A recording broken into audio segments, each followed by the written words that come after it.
জয় শ্রী গণেশ, প্রত্যেককে জানাই স্বাগতম। আজকের অনুষ্ঠান মূলত বুধের সঞ্চারকে কেন্দ্র করে। আপনারা ইতিমধ্যেই জেনে গেছেন যে বুধ আগামী মে মাসের 10 তারিখে প্রবেশ করবে মেষ রাশির ঘরে। সেখানেই তার রবির সাথে আবার পুনরায় সংযোগ এবং 10 তারিখ থেকে 31শে মে প্রায় 21টা দিন বা 22টা দিন অবস্থান করবে বুধ মেষ রাশির ঘরে। এবং মেষ রাশিতে যেকোনো প্ল্যানেটের প্রবেশ একটি নতুন সময়ের সূচনা পর্ব হিসেবে ধরা হয়। দেখুন, যুগের সূচনা পর্ব নিশ্চিতভাবেই না হলেও একটা নতুন সময়কালের সূচনা পর্ব সেটা ধরা যেতেই পারে। এবং মেষ রাশিতে বুধের সঞ্চার কুম্ভ রাশির জাতক জাতিকাদের ক্ষেত্রে অত্যাধিক মাত্রায় গুরুত্বপূর্ণ, কারণ আপনাদের দ্বিতীয় ভাব থেকে তৃতীয় বুধের প্রবেশ, যে বুধ আপনাদের রাশি সাপেক্ষে নিশ্চিতভাবেই পঞ্চম ঘরের অধিপতি এবং অষ্টম ঘরের অধিপতি। তো সেই বুধ যখন প্রবেশ করবে আপনাদের রাশি সাপেক্ষে রাশির তৃতীয় ভাবে, অনেক বিষয়েই যেমন ধনাত্মকতা বৃদ্ধিপ্রাপ্ত হবে, অনেক বিষয়ে অনেক অনেক অনেক বেশি সতর্কতা আমাদেরকে অবলম্বন করতে হবে। এখন প্রশ্ন হলো, কে এই বুধ, বা বুধের যদি কিছু বৈশিষ্ট্য বলি সম্পর্কে আমরা সাময়িক একটা নলেজ রাখার চেষ্টা করি, তাহলে সেই নলেজ গুলো কেমন প্রকৃতির হতে পারে খুব ভালোভাবে বুঝতে হবে। এই মার্কারি যিনি হচ্ছেন চন্দ্রসূত, কারণ শাস্ত্র বলছে বুধস চন্দ্রসূত, তাহলে বুধকে চন্দ্রসূত, চন্দ্রের সন্তান। তিনি তারার দেবীরও সন্তান। অ্যাকচুয়ালি চন্দ্রের ঔরসেই তারা দেবীর গর্ভে বুধের জন্ম হয়েছিল। বুধ যার পালক পিতা হচ্ছেন বৃহস্পতি। যদিও নিজের বাক শক্তি, নিজের অ্যাক্টিভিটি ইত্যাদি দ্বারা শেষ পর্যন্ত বৃহস্পতির মন জয় করতে পেরেছিলেন বুধ, সেটা নিশ্চিতভাবে আলোচনার সাপেক্ষ থাকবে। তবে এই বুধের বেশ কিছু ক্ষেত্রে কিন্তু একনায়ক তন্ত্র আছে। মূলত বাক শক্তি, লেখনী শক্তি, স্মৃতিশক্তি, অধ্যয়ন শক্তি, প্রত্যেকটা বিষয়ের ক্ষেত্রেই বুধের ভূমিকা অনেক অনেক অনেক বেশি গুরুত্বপূর্ণ। একজন সঠিক বোধ ক্ষমতাও হয়তো এই বুধের জন্যই তৈরি করতে পারে। আবার এই বুধ বিভিন্ন পেশার জাতক জাতিকাদের ক্ষেত্রে তার গভীর ছাপ রেখে যায়, যার মধ্যে আইন বিষয়ক নিয়ে অনেকে পড়াশোনা করেন, আইন বিষয় নিয়ে অনেকে ক্যারিয়ার তৈরি করেছেন, তাদের মধ্যে অনেক ভেষজ ঔষধ ইত্যাদি শাস্ত্র নিয়ে যারা চর্চা করেন, মূলত আমরা যাদেরকে ডাক্তার বলি, তাদের ক্ষেত্রে। আবার অনেক ক্ষেত্রে দেখা যায় একজন ভালো গণিতজ্ঞ বা যিনি ক্যালকুলেশনে অনেক দক্ষ, যার মধ্যে শুধুমাত্র সাধারণ ক্যালকুলেশন নয়, যে কোনো ধরনের অ্যাকাউন্টস রিলেটেড ক্যালকুলেশনের ক্ষমতাও অনেক বেশি আছে, তাদের ক্ষেত্রেও বুধের ভূমিকা কিন্তু অপরিসীমভাবেই লক্ষ্য করা যায়। আমরা লক্ষ্য করতে পারি শুধুমাত্র ভেষজ, শুধুমাত্র আইন কিংবা গণিত শাস্ত্রে নয়, জ্যোতিষ শাস্ত্রের ক্ষেত্রেও বুধের ভূমিকা কিন্তু অনেক বেশি। অ্যাকচুয়ালি বুধকে আমরা বলতে পারি তিনি সেই অনুকরণের ক্ষেত্রে যেমন সহায়তা করে, তেমন বোধন শক্তি তৈরি করার ক্ষেত্রেও তার প্রভূত পরিমাণে পজিটিভিটি আমরা লক্ষ্য করি। ছোটবেলায় পড়েছিলাম যে আমি তোমার পোষা পাখি, যেমন শেখাও তেমনি শিখি। এই যে কোয়ালিটিটা, এই যে টেন্ডেন্সিটা, এই যে অ্যাচিভমেন্টটা, that is created by the market. এই বিষয়বস্তুটা কিন্তু বুধের দ্বারাই তৈরি হয়। বুধ কপি করতে পারে। এবং স্বাস্থ্যের দিক থেকে আমরা দেখেছি এমন কোনো অর্গান যেখানে একটা বস্তু চলে এসেছে, যে বস্তু দেহের জন্য প্রয়োজনীয় নয়, এবং সেই বস্তুর ক্ষেত্রেও কিন্তু বুধের ভূমিকা থাকে। এবং খাদ্যনালী থেকে শুরু করে বেশ কিছু অর্গানের ক্ষেত্রেই বুধের একনায়ক তন্ত্রও রয়েছে। তো এই বুধ তৃতীয় প্রবেশ করবে, তার ইম্প্যাক্ট থাকবে, কারণ দ্বিতীয়ভাবে যখন বুধ ছিল আপনাদের মনিটারি বিষয় নিয়ে সঠিক ডিসিশন নিতে অনেকটাই আক্ষেপ করতে হচ্ছে। একটা সঠিক ডিসিশন ফাইন্যান্সিয়াল ম্যাটারে নেবেন, সেখানে গিয়ে আপনি বিভিন্ন রকম প্রতিবন্ধকতা লক্ষ্য করলেন।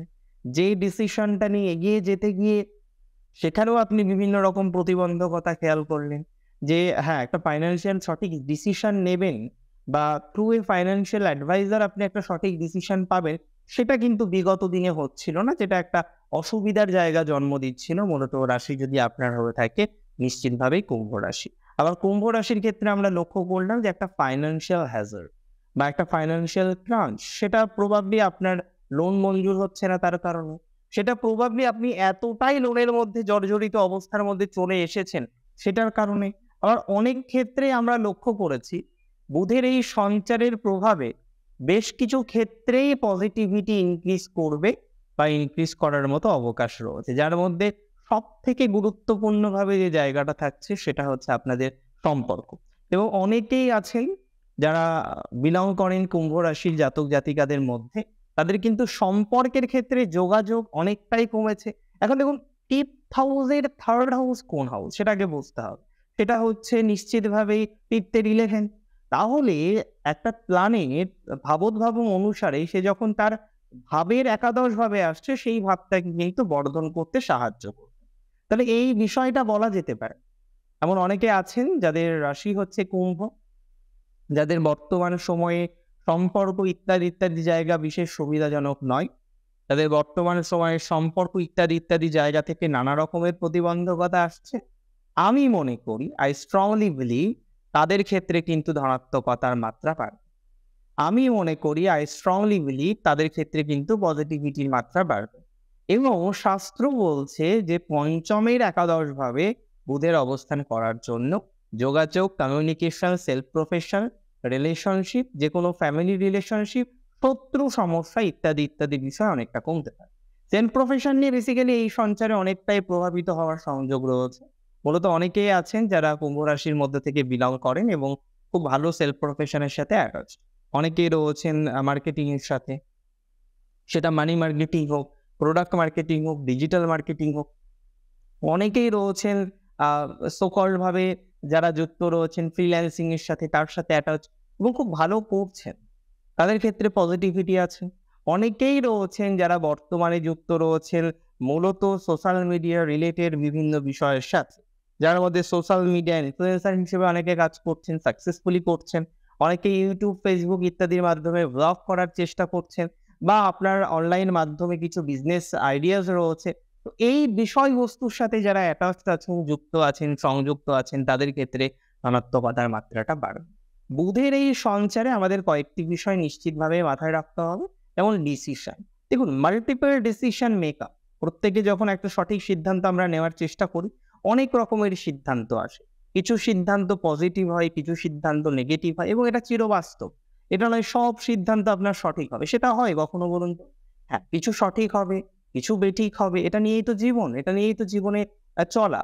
তো এখানে দাঁড়িয়ে একটা বিষয় আমি মনে করি প্রযোজ্য হচ্ছে, রাশি যদি আপনার নিশ্চিতভাবে হয়ে থাকে কুম্ভ রাশি, সেক্ষেত্রে যারা কানেক্টেড রয়েছেন বর্তমানে, বিশেষ করে চাকরি পরিবর্তন করব কিনা এই ডিসিশনটাই, যারা কানেক্টেড রয়েছেন যে আপনার টোটাল যে ট্রেড, হ্যাঁ, আপনি হয়তো এই মুহূর্তে ব্যবসা করছেন, ব্যবসার ট্রেড হচ্ছে ব্যাগের।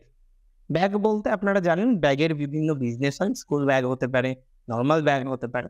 তো কোথাও জানেন যে আপনি খেয়াল করছেন যে ব্যবসাটা ঠিকঠাক চলছে না, একটা প্রবলেম ফেস করছেন, এবং আপনি ভাবলেন না ব্যাগের ব্যবসা আর করবো না, এবার থেকে অন্য ব্যবসা করবো। তো এই যে ডিসিশন, এটা একটা মারাত্মক ডিসিশন। আজকে আপনি যখন আপনার ট্রেড চেঞ্জ করবেন, আপনি যখন একটা চাকরি ছাড়বেন অন্য একটা চাকরির জন্য, তো এই যে ডিসিশন গুলো, এটা আমাদেরকে অনেক বুঝে শুনে নিতে হয় বা নেওয়ার চেষ্টা করতে হয়, তাহলে আমরা পজিটিভ ফলাফল পাবো। কিন্তু এখানে দাঁড়িয়ে আজকে আমরা কি লক্ষ্য করতে পারছি, অনেকেই আছেন দে আর বিলঙ্গিং ফ্রম অ্যাকোয়ারিয়াস সাইন, তারা কিন্তু এই ডিসিশনের গোড়ায় এসে দাঁড়িয়ে আছে। তারা একটা সঠিক ডিসিশন নিতে পারছেন না, নানা রকমের প্রতিবন্ধকতা আসছে, এবং আপনি বারংবার এগিয়েও পিছিয়ে আসছেন। এই জায়গাটাই আমি মনে করি ডিসিশন নেওয়ার মতো একটা অবকাশের টাইম এসেছে, এবং সেটা অবশ্যই 10ই মের পর থেকে 31 মের মধ্যে সময়কাল।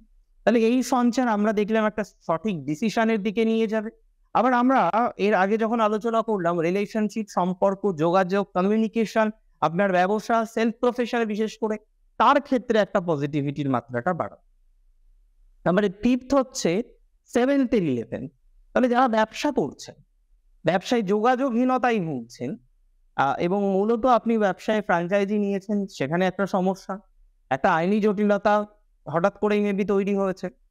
এরকম মাল্টিপল প্রবলেমের মধ্যে যারা অ্যাটাচড আছেন বর্তমানে, মাল্টিপল প্রবলেম নিয়েই যারা কারেন্টলি ভুগছেন, তাদের ক্ষেত্রে পজিটিভিটির মাত্রাটা কিন্তু বাড়বে। অনেকেই আছেন যারা বিদেশে আছেন, কিন্তু বিদেশে থেকেও যে খুব ভালো আছেন সেটা বলতে পারছি না। বিকজ আপনি জাস্ট কন্টিনিউ করছেন। জীবন প্রবাহটাকে বয়ে নিয়ে যাচ্ছে। দেখুন, এটা নয় যে দূরে থাকে সেই প্রচুর ইনকাম করে। হ্যাঁ, ইনকাম হয়তো করে, কিন্তু তার এক্সপেন্সটাও তার মতো করে ভাবতে হবে। আপনি ভাবছেন সে 2 লাখ টাকা ইনকাম করে, এবং তার এক্সপেন্স আপনি যেটা করেন কলকাতায় বসে, সেই এক্সপেন্স ডেফিনিটলি না। ব্যাঙ্গালোরে 60,000 টাকা ইনকাম করা আর কলকাতায় 40,000 টাকা ইনকাম করা, দুটোর মধ্যে কিন্তু রেজিস্ট করার ক্ষমতা কলকাতায় বেশি হতে পারে, যদি সে হিসাবই না হয়। অ্যান্ড প্র্যাকটিক্যালি দেখা যায় ওইদিকে খরচটা বেশি। সো এখানে দাঁড়িয়ে আমি মনে করি অনেকেই আছেন তারা খুব ভালো অ্যামাউন্ট ইনকাম করছে, a good salary they earn, but resist করার ক্ষেত্রে, স্যালারিটাকে কন্টিনিউ করার ক্ষেত্রে কোথাও যেন গিয়ে একটা অসুবিধাময় পরিস্থিতি বারবার চলে আসছে। তো those who are feeling the same problem, who are facing the same problem, I strongly believe তাদের ক্ষেত্রে কিন্তু একটা ধনাত্মকতার মতো জায়গা আসবে। যদি আপনার রাশিটি নিশ্চিতভাবে হয়ে থাকে কুম্ভ রাশি। এমনি কুম্ভ রাশি জাতক জাতিকাদের ক্ষেত্রে আমরা দেখতে পারবো হেলথ রিলেটেড ম্যাটারে এই সঞ্চার বিশেষ কাজের নয় বা বিশেষ প্রয়োজনীয় নয়। তবে পরিবর্তন, ট্রান্সফার, চেঞ্জ ইত্যাদির জন্য সঞ্চারটা গুরুত্বপূর্ণ। ইভেন ইন এডুকেশনাল লাইফের ক্ষেত্রে কিছু আগ্রহ বৃদ্ধির জায়গা, কিছু রিসার্চমূলক বিষয়ের সাথে অ্যাটাচ হওয়ার মতো অবকাশ এগুলো আসবে।